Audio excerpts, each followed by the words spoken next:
Cuando el mundo grita que te rindas, la esperanza es esa voz que te susurra una vez más. Muy buenas noches. Este es un proverbio popular de autor desconocido, pero que alberga una gran verdad. Funcionamos por esperanza.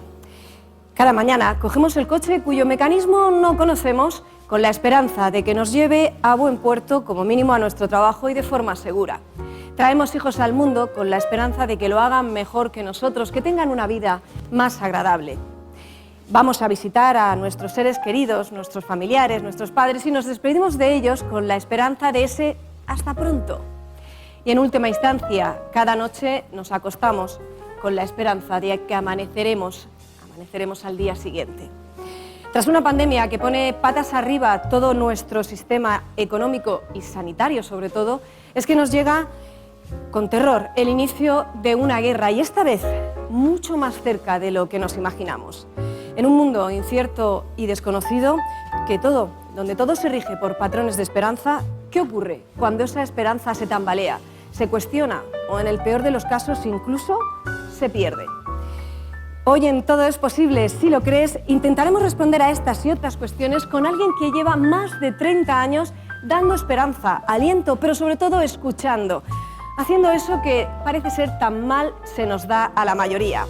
Por ello, con todos ustedes, María Guerrero, presidenta del Teléfono de la Esperanza de Murcia. Muy buenas noches, María, muy bienvenida. Bueno, María, ¿tan mal escuchamos, tan mal lo hacemos? Podríamos hacerlo bastante mejor. ¿Nos enseñas? Por supuesto. Bueno, pues si eres tan amable, por favor, cuidado con el escalón, siéntate. Bueno, María Guerrero Escusa, presidenta del Teléfono de la Esperanza de Murcia, donde es voluntaria desde hace 34 años. Doctora en Psicología, ejerces además como profesora de la Facultad de Psicología de la Universidad de Murcia. Y por si esto fuera poco, dispones además de tu propia consulta privada, CAP Psicólogos, en Murcia.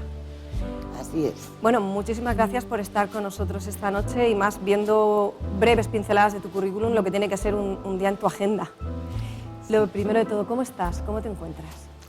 Pues estoy ilusionada de estar esta noche aquí, porque cualquier oportunidad de llevar una palabra de esperanza a tanta persona que está sufriendo, que en este momento, como bien decías antes, pues al dolor ya inicial se une pues toda esta barbarie que está ocurriendo.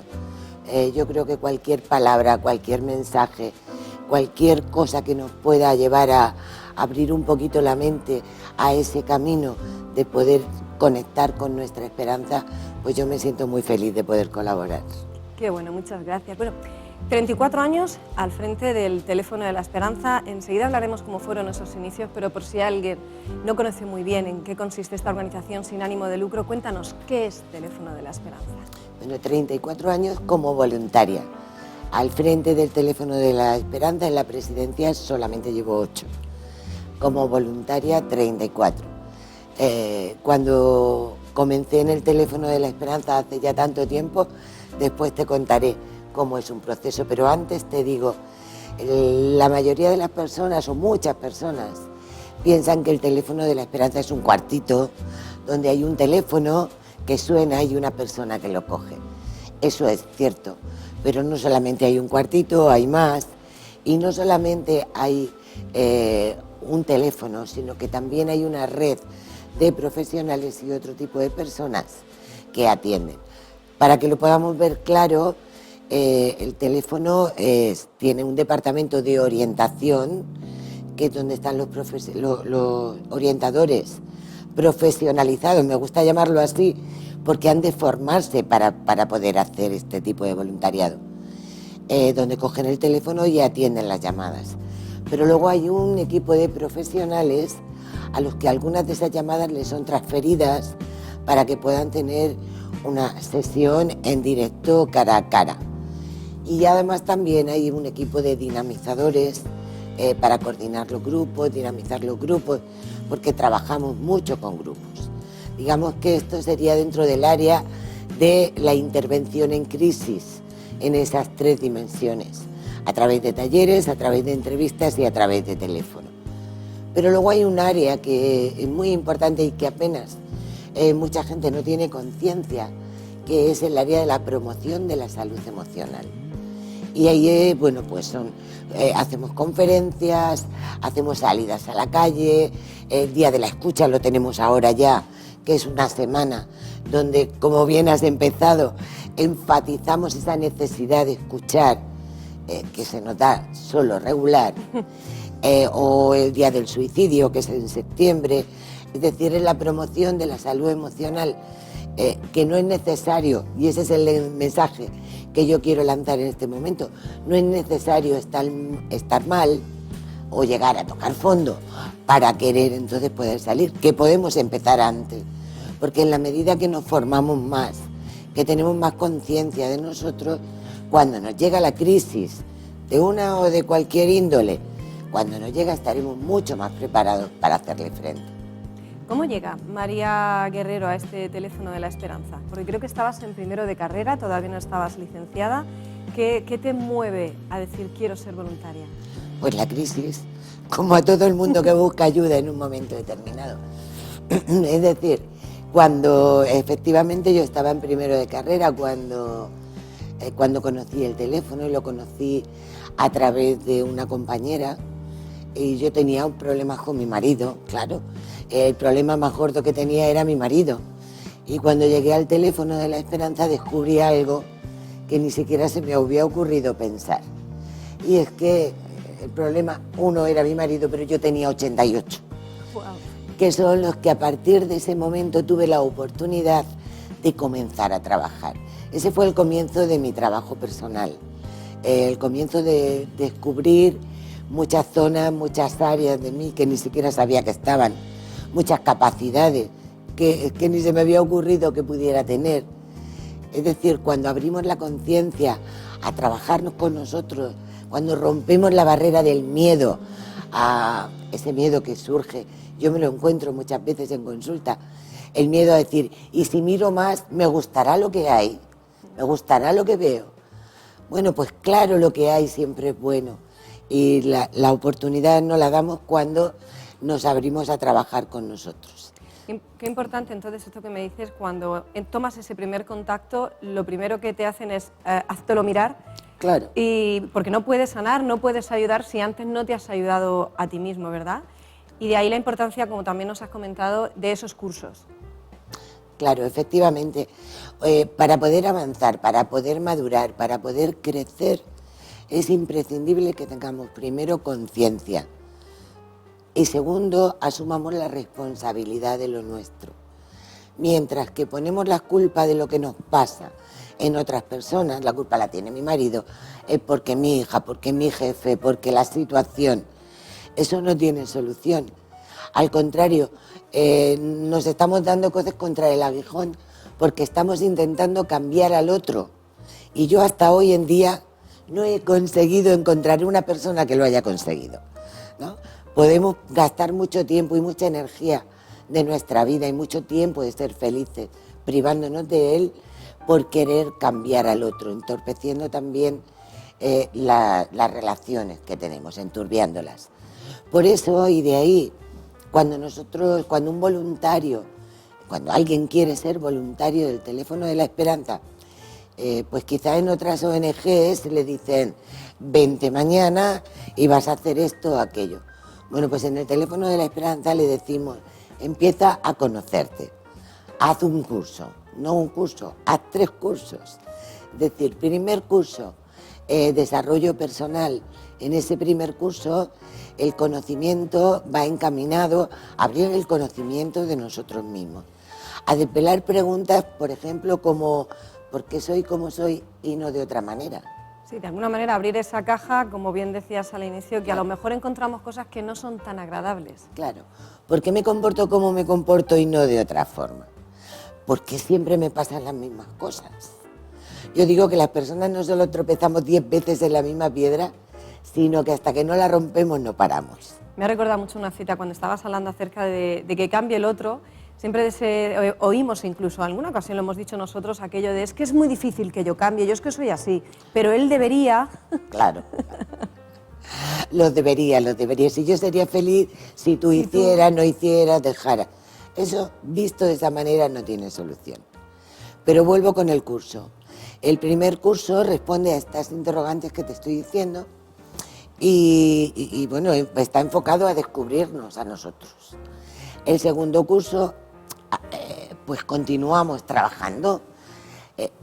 Si lo ponemos como en un símil, es como en el primer curso sacamos la despensa, sacamos todo lo que tenemos en la despensa. Y luego hay que ordenarlo. ¿No? Y luego en el segundo pues vamos ordenando cada cosa, vamos descubriendo esas capacidades y poniéndolas en marcha.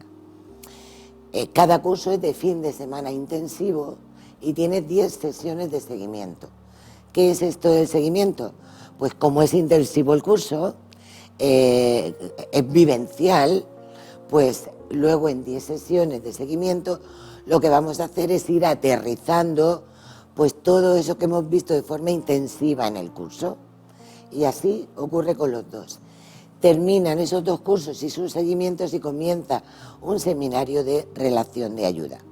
Esta persona que quiere ser voluntaria ya se conoce un poquito más a sí misma, ya sabe por qué se comporta, cómo se comporta, desde dónde se mueve. Y entonces lo que va a aprender son técnicas propias de la relación de ayuda. La escucha activa, la empatía, la acogida, es decir, todas aquellas técnicas que hacen posible una relación de ayuda y una intervención en crisis. Y estos cursos, por lo que estamos viendo, no solamente, porque una de las cosas que nos preguntamos es, para trabajar, para ser voluntario en el Teléfono de la Esperanza, ¿es necesario ser licenciado en psicología? No. Pero aún así, que es la siguiente pregunta, incluso aún siendo licenciado, también has de hacer esos cursos. Claro, yo le digo a mis alumnos de la facultad siempre, no permitiría a ninguno y a ninguna que os pusierais delante de una persona que sufre, con todo vuestro título, pero sin trabajo personal. De ninguna de las maneras, porque sobre todo los psicólogos tenemos una gran responsabilidad. Todos la tenemos, pero los psicólogos quizá un poquito más, porque con lo que vamos a estar trabajando, nuestro material de trabajo es el ser humano, y el ser humano vulnerable que sufre. Entonces, he de estar muy preparado, he de estar muy formado, muy en contacto conmigo para poder tratar con una persona que está sufriendo. Podemos conocer todas las técnicas, que es bueno que las conozcamos, que nos aprendamos todas las teorías, que también está muy bien que las sepamos. Alma humana, tenemos que ser apenas un alma humana. Y eso no se nos puede olvidar. Entonces, los que son voluntarios del teléfono han de pasar por la formación del voluntariado. Y quien trabaja en grupos, dinamizadores de grupos, han de hacer una formación específica para trabajar con grupos. Tanto sea en la promoción de la salud, como son los cursos de autoestima, de comunicación, de control de estrés, es decir, un montón de cursos, como los propios talleres que se hacen, que son específicos, de crisis específicas. ¿Cuáles son? Pues el duelo.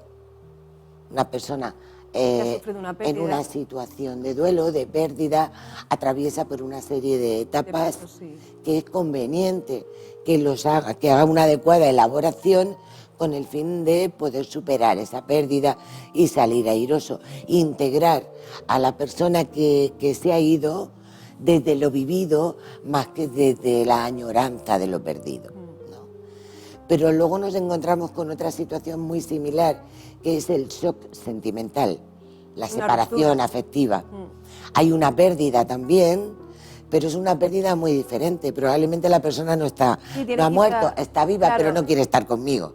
Que de alguna manera claro, de alguna manera tiene rasgos o características similares, como puede tener la muerte de un ser querido, pero tiene la connotación, como bien dice, que es que está ahí, pero no quiere estar contigo. Como la manera de encajarlo, imagino, las etapas o estadios, de alguna manera son diferentes en su... Sí, bueno, hay algunas que son muy similares y otras que son distintas. Claro.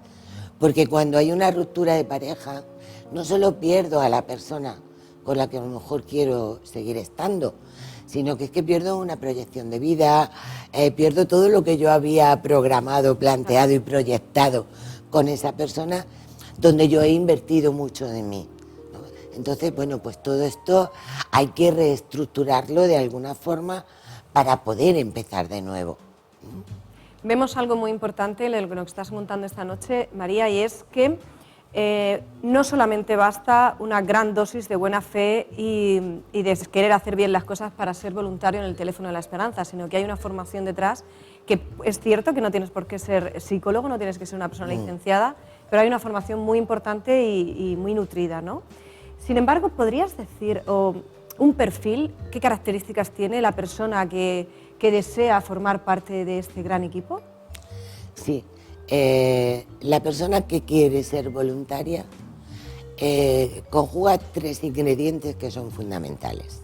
Uno es un pensamiento altruista, es decir, no me importa solo esto, sino que es que tengo un pensamiento, mi estilo de pensamiento es altruista. No se queda encerrado en mí, sino que también puede ver a los demás. Como dice Kierkegaard, las puertas de la felicidad abren hacia afuera. Además tiene que tener un corazón solidario, un sentimiento que se conmocione con lo que ocurre, con lo que está pasando. ¿Quiénes no estamos viendo el telediario en estos días y nos conmueve o se nos saltan las lágrimas? ¿Quiénes, si pudiéramos, no cogeríamos el coche y nos iríamos? Pues aquellas personas que están conmovidas por el otro. Y luego además el tercer elemento es que tenemos manos. Que todo esto, este pensamiento altruista, este sentimiento solidario, lo ponemos en acción. Se materializa. A través de nuestras manos, claro.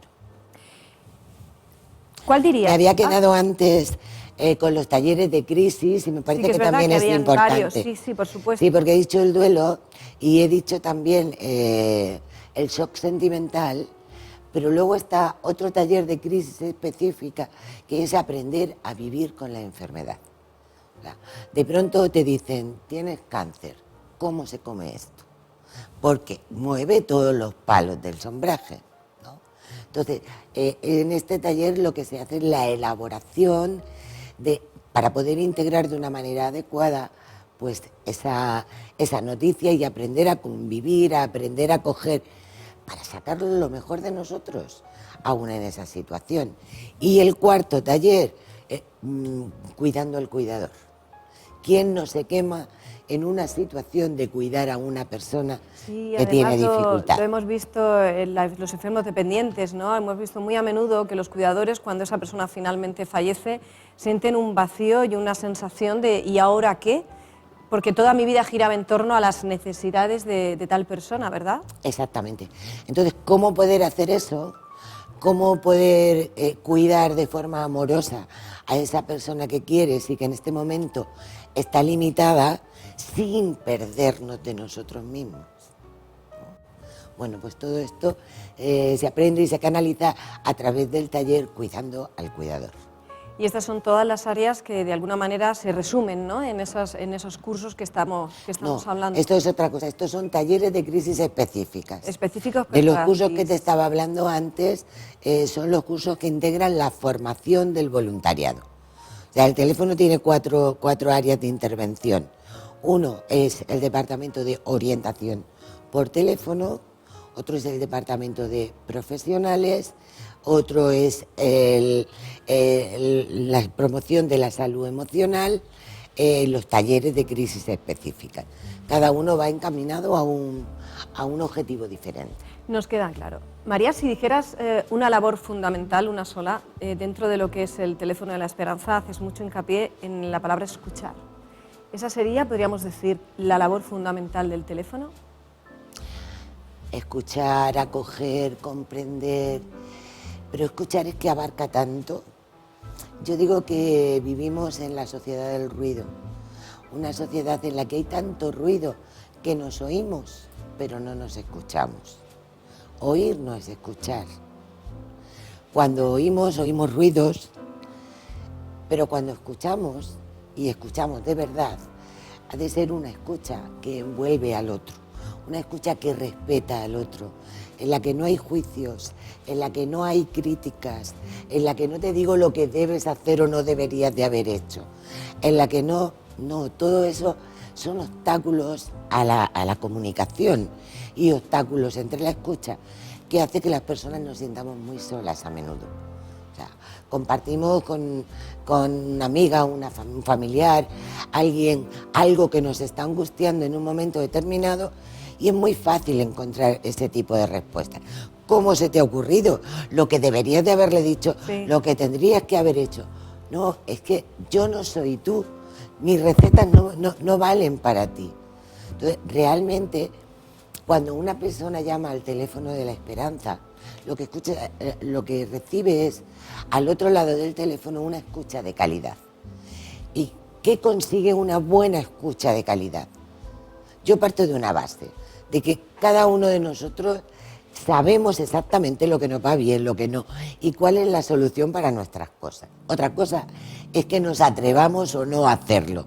Eso es distinto. Con el esfuerzo que eso conlleva, que queramos o no queramos, claro. Eso porque hay que dejar cosas, hay que negarse. Eso, hay otros factores, pero lo que sí que está claro es que es muy fácil encontrar en el teléfono cuando una persona llama muy confundida, no sé qué hacer, y solo a través de una escucha de calidad, en la que no se le dice a nadie lo que tiene que hacer, sino que se le recoge lo que está diciendo, la propia persona va encontrando su salida, va encontrando cuál es la solución, va conectando con su mundo emocional. Sí, además ella misma, al sentir alivio, como que el nudo se va haciendo un poquito más ligero, y entonces ella misma dice, pues si quizá, la verdad que ahora que te lo estoy contando me doy cuenta, porque a mí me ha pasado, estar contando alguna cosa, algo que me azora a mi madre, y simplemente por el hecho de escuchar, es cierto que llega un momento en que dices, bueno, aunque la verdad es que lo estoy viendo tampoco es tan grave. Igual la otra persona quizá, lo que si estamos en el punto reactivo, ¿no? Deberías, no puedo terminar de contar la historia. No, bloqueamos. Bueno, si hay algo que nos gusta en este programa es hacer prácticas las cosas. Me interesa mucho, María, cómo fueron tus inicios como voluntaria, porque seguro que tuviste pues de todo, ¿verdad? Pero antes de que entremos en esta área, vamos a hacer una pequeñísima pausa para esa publicidad, para hacer ese descansito. Volvemos enseguida en Todo es posible si lo crees, donde esta noche estamos hablando de esperanza con María Guerrero, presidenta del Teléfono de la Esperanza de aquí, de Murcia. Volvemos enseguida.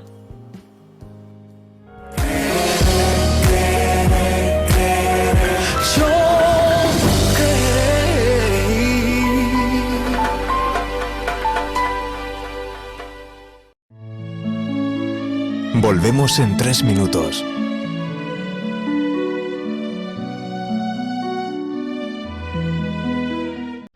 Conozcamos a Pedro y a Juan.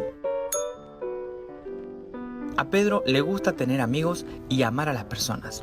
En cambio, Juan es un estudioso de los defectos de las personas.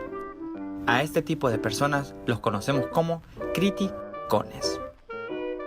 Un criticón por defecto siempre va a encontrar algo malo en ti, aunque no lo tengas. Veamos un ejemplo claro. Para un criticón podrías tener el pelo muy largo. Cortémoslo. Creo que esos lentes no van con tu cara. Quitemos los lentes. Ahora creo que la barba está demasiado larga. Bajémosla un poco. Un poquito más. Ahora sí, podrías tener tranquilo a un criticón, pero no es así, porque el que critica nunca deja de criticar. La Biblia dice, no se conviertan en jueces de los demás, y Dios no los juzgará a ustedes. No sean duros con los demás, y Dios no será duro con ustedes. Perdonen a los demás, y Dios los perdonará a ustedes. Jesús dijo, no vine a juzgar, sino a salvar. Si Jesús mismo no se fijaba en los defectos de los demás, ¿quién eres tú para hacerlo? Mejor ama, haz amigos, y deja que Dios juzgue.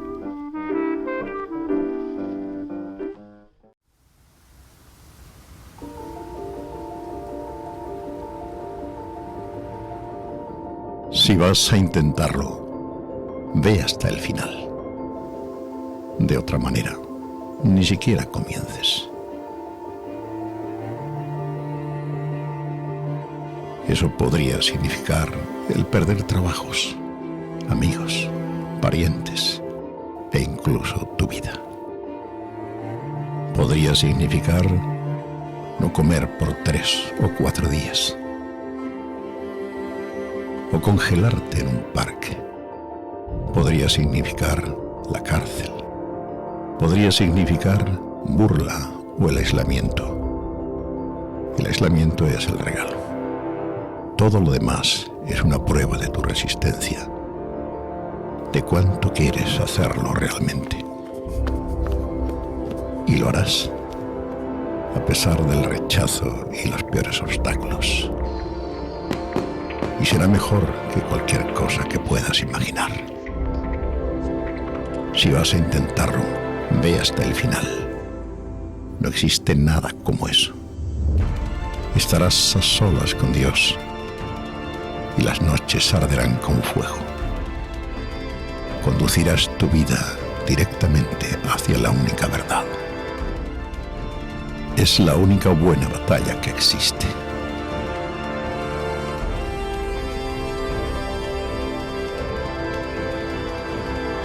Si vas a intentarlo, ve hasta el final.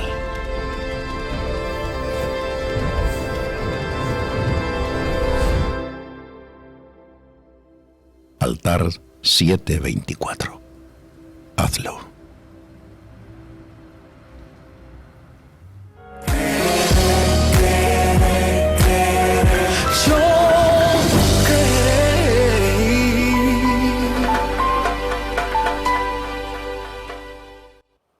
Seguimos en Todo es posible. Si lo crees, esta noche hablamos de la esperanza esa que te da saber escuchar, cuando te escuchan.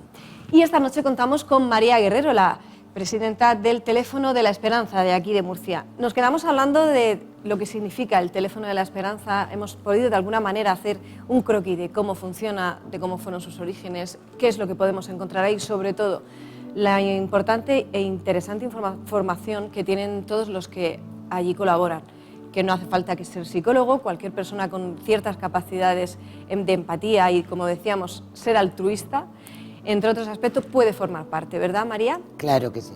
Tú fuiste en su momento una de esas personas que, estudiando primero de psicología, decidió que quería formar parte de este teléfono. ¿Recuerdas cómo fue tu primer contacto? ¿Cómo fue esa primera llamada en la que ya te pones al frente de una línea? Bueno, recuerdo en aquella época, hace tanto, pero recuerdo con mucha ilusión todo el tiempo del trabajo personal que, aun estando estudiando psicología, era desconocido, porque claro, no es lo mismo las teorías que lo vivencial. Y bueno, para mí fue el descubrimiento que me llevó al contacto conmigo misma. Y desde ahí, pues estaba muy emocionada, muy agradecida. Y desde ese agradecimiento partió mi deseo de querer colaborar. Es esto de querer devolver gratis lo que a mí me había sido dado gratis, ¿no? Ese sentimiento, esa deuda contraída con la propia vida y con todas las personas que me habían ayudado. Y esa fue mi motivación fundamental para querer ser voluntaria del teléfono hace ya 34 años. ¿Y cómo fue esa primera llamada? ¿La recuerdas? Bueno, recuerdo varias llamadas, así como de las primeras en las que yo tenía mucho miedo, en las que estaba como, bueno, pues con ese deseo de querer hacerlo muy bien, la falta de confianza suficiente como para podré acoger, podré comprender de verdad, podré ayudar a esa persona, bueno, esa responsabilidad como que me pesaba mucho. Pero recuerdo como desde el principio, como una de las llamadas más impactantes que, vamos, no se me ha olvidado a lo largo de la vida, fue de una persona que, bueno, que quería suicidarse y había consumido cosas y quería suicidarse. Y fue tremendo porque yo le preguntaba: si has llamado porque tienes esperanza, ¿cómo podemos ayudarte? Dinos tu teléfono, vamos, te ayudamos. Y dijo que tenía muy claro que esa era su decisión y que había tomado las pastillas con esa claridad. Lo único que no quería era morir sola. Y allí estuve con ese teléfono pegado a la cara que me salía por el otro lado, con ese contacto, para no perder el contacto con su paralenguaje, con su respiración, que poquito a poco se fue debilitando y nunca más respondió nadie. O sea, sea, le acompañaste, ¿no?, en ese tránsito, por decirlo de una manera. Y bueno, aquello fue durísimo. Llamadas de esas, pues hay muchas. Sí, es inevitable preguntarte, María, porque claro, cuando uno se pone al frente de este teléfono, imagino que su esperanza es ayudar. En este caso, ayudaste con el cometido, pero tu intención, como bien decías, era, oye, si has llamado, es dar una alternativa, que no, digamos, que no, al final no tuviera lugar esa muerte. ¿No fue así? ¿Cómo te sentiste? No, de alguna manera, igual, perdóname mi falta a lo mejor de conocimiento, pero en ese momento no pensaste en tirar la toalla o en dejarlo. No, que va, al contrario. O sea, aquello fue muy duro, es algo que pasa, pero no, por supuesto que no. O sea, el hecho de haberla podido acompañar ya era mucho, ¿no? Si hubiera podido hacer más. ¿También es necesario entonces? Claro. Y quiero decir respecto a esto que es muy importante que tengamos en cuenta, porque se tiene una idea como, de hecho hasta salen películas, ¿no?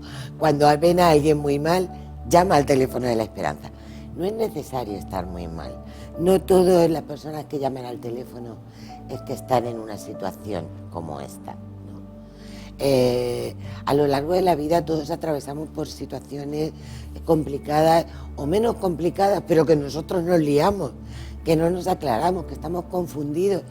Bueno, situaciones, pues un despido en un trabajo, una relación, una historia con los padres, todo eso nos pasa. Y esa ayuda viene de mano de una escucha de calidad, ¿no? Como decía antes. Pero también se dan estas otras llamadas donde hay una ideación suicida o donde hay un suicidio en curso, como es este caso, para el que los voluntarios del Teléfono de la Esperanza estamos formados y preparados para poder hacer frente. De hecho, hacemos una formación permanente con todos los voluntarios, prestando especial atención, además de otras cosas, a las llamadas de suicidio, que como todos sabemos hay un incremento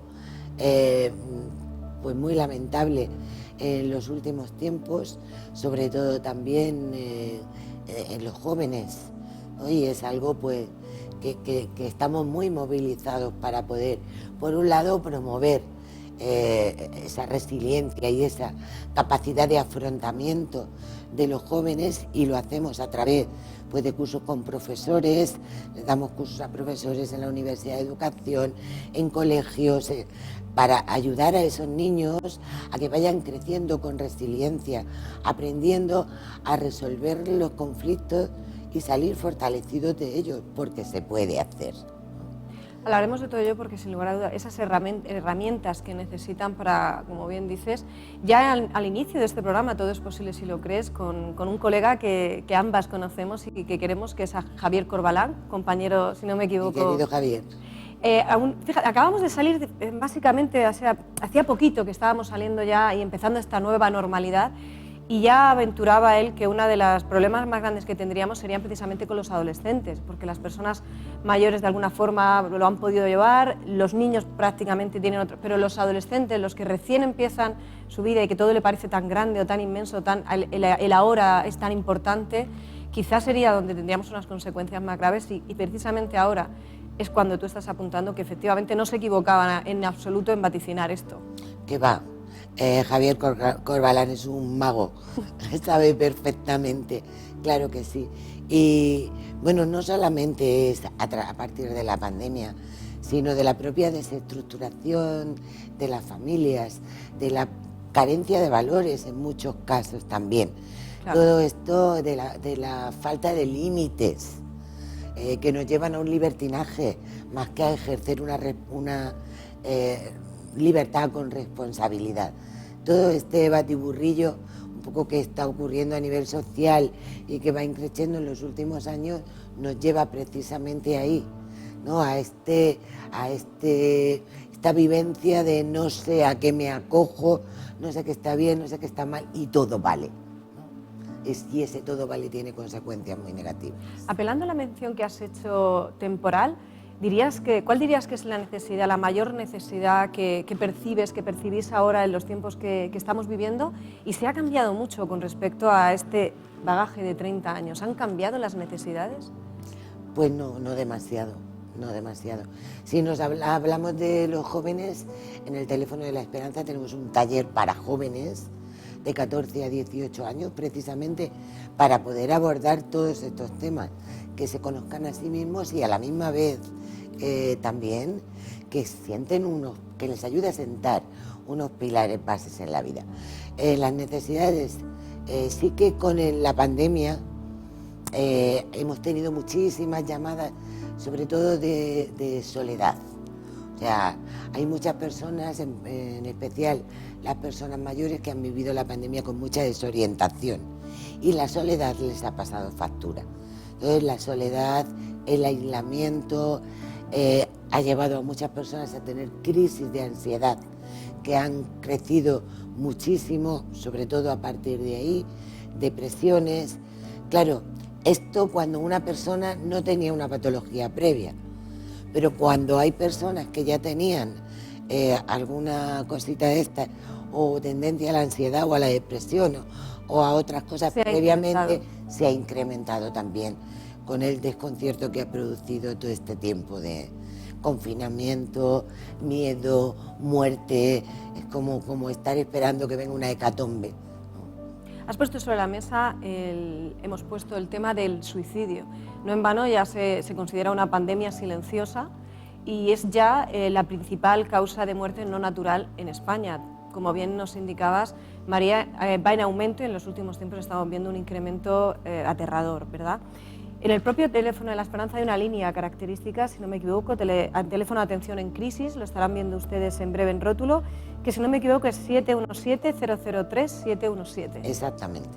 ¿Qué podemos encontrar en esa línea? Pues ayuda. O sea, es un teléfono de ayuda destinado especialmente a la ideación suicida, a las personas que tienen ideación suicida o que tienen un suicidio en curso.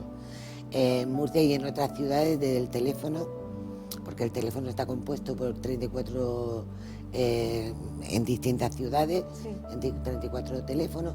Tenemos convenio con el 112, a partir del cual y a partir de una llamada podemos conectar con ellos y bueno, pues ofrecer la ayuda que esa persona quiera.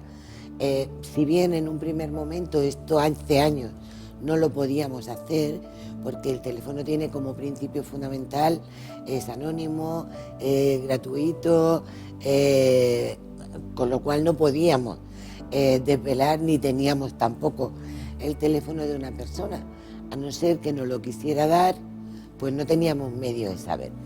Pero con toda la regulación de la psicología, pues resulta que a partir de esa regulación nosotros somos centro sanitario y al ser centro sanitario sí que tenemos unas responsabilidades.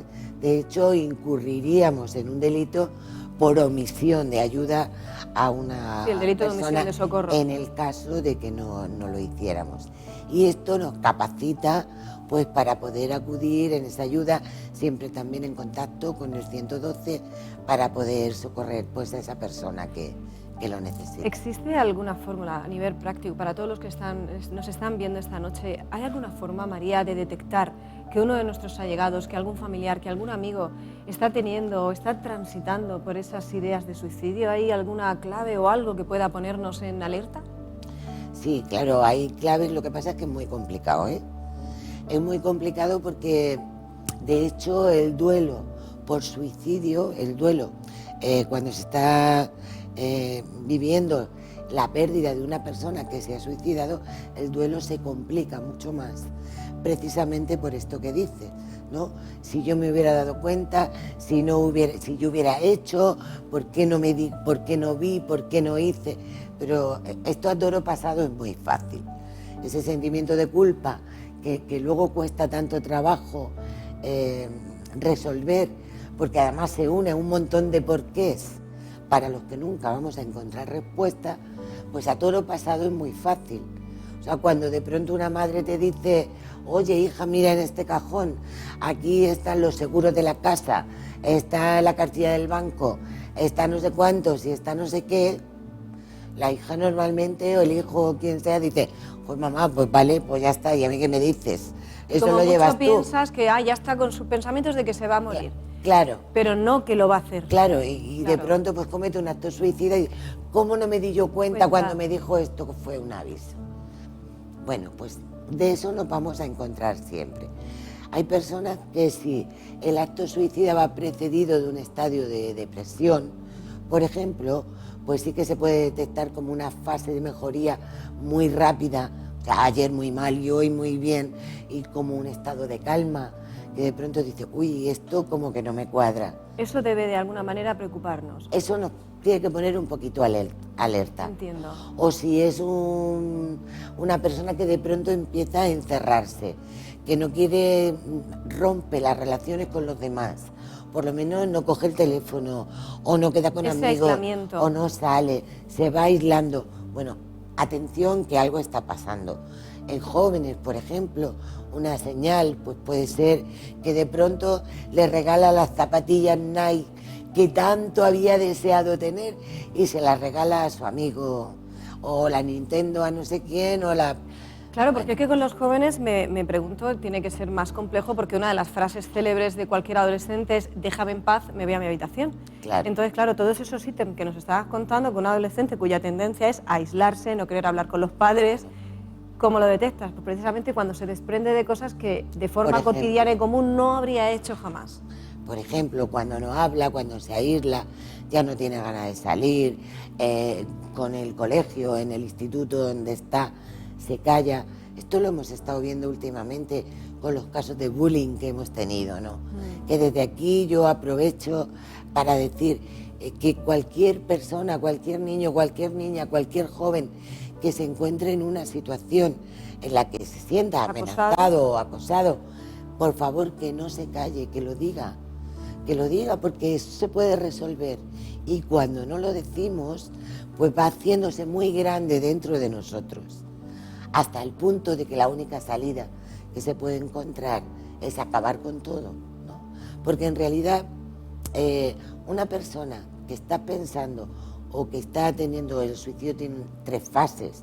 La primera es cuando ni siquiera quiero pensar en ello. Me aparece, pero digo, uy, yo esto no, que me da mucho miedo, y hasta que incluso no lo puedo verbalizar, ¿no? Luego esa idea pues, va tomando forma, ¿no? Ya no te Por parece tan último, descabellada. Claro, voy familiarizándome con ella. Pero en realidad, por mi experiencia, yo he visto un porcentaje muy alto de personas con ideación suicida, incluso con personas que han tenido suicidio frustrado, que en realidad no querían morirse. Lo que querían era matar la vida que no sabían cómo manejar. ¿Cómo gestionarla? Claro, salir de esa situación de agobio que no sabían cómo, ¿no? Y en realidad no me quiero morir muerto. Lo que pasa es que no quiero vivir, sí. No Es quiero diferente. vivir como estoy viviendo. Pero desde aquí yo quiero lanzar ese mensaje. Pide ayuda. Cualquier persona que tenga este tipo de ideación, que pida ayuda, porque se puede salir de ahí, se puede salir de esa situación Al y fin. se puede volver a vivir. De hecho, hemos tenido muchas personas que a través de llamar al teléfono en situación muy grave, Han podido... después han venido y han dicho gracias, porque es que no me podía imaginar que yo era capaz de tener una vida distinta de la que he tenido, Sí. y se puede. Lo que hablamos, lo que llevamos hablando todo el tiempo, al final es una madeja que de alguna manera vosotros u otros profesionales lo que hacen es encontrar la hebra y tirar de esa hebra que cuando estamos azorados es imposible o Claro, poco es esto. posible que veas. Cuando ves desde aquí solo ves esto, pero la cosa es poder abrir, porque todo el horizonte lo tenemos delante. María, hay que decirle a ese familiar que finalmente ese desenlace fatal ha ocurrido, no ha podido verlo, no ha podido atisbarlo, como dices, es muy difícil. Lo primero, no condenarse, es obvio, pero ¿qué podemos decirle a ese familiar que está viviendo ahora mismo la pérdida de un ser querido por suicidio? ¿Qué palabra de aliento real podemos darle? Que busque apoyo, que busque ayuda, que lo hable, que conecte con personas que están viviendo situaciones similares. Bueno, que trabaje todos esos porqués y que los trabaje para dejar de preguntárselos, porque realmente son porqués a los que nunca les vamos a poder dar una respuesta. El caso es poder integrar a la persona que se ha ido desde el amor y acoger y abrazar todo lo que hemos vivido, ¿no? Más que quedarnos enganchados en esa otra situación. Se puede salir de ahí. Es doloroso, por supuesto, muy doloroso, pero se puede salir de ahí. María, según tu experiencia, con lo que llevas visto, con lo que llevas vivido, no solamente en el teléfono de la esperanza, sino con tu propia experiencia vital, y viendo lo que está ocurriendo, lo agitado que está el mundo y lo que solo Dios sabe hasta dónde llegará, una pregunta muy sencilla, muy clara, ¿hay esperanza?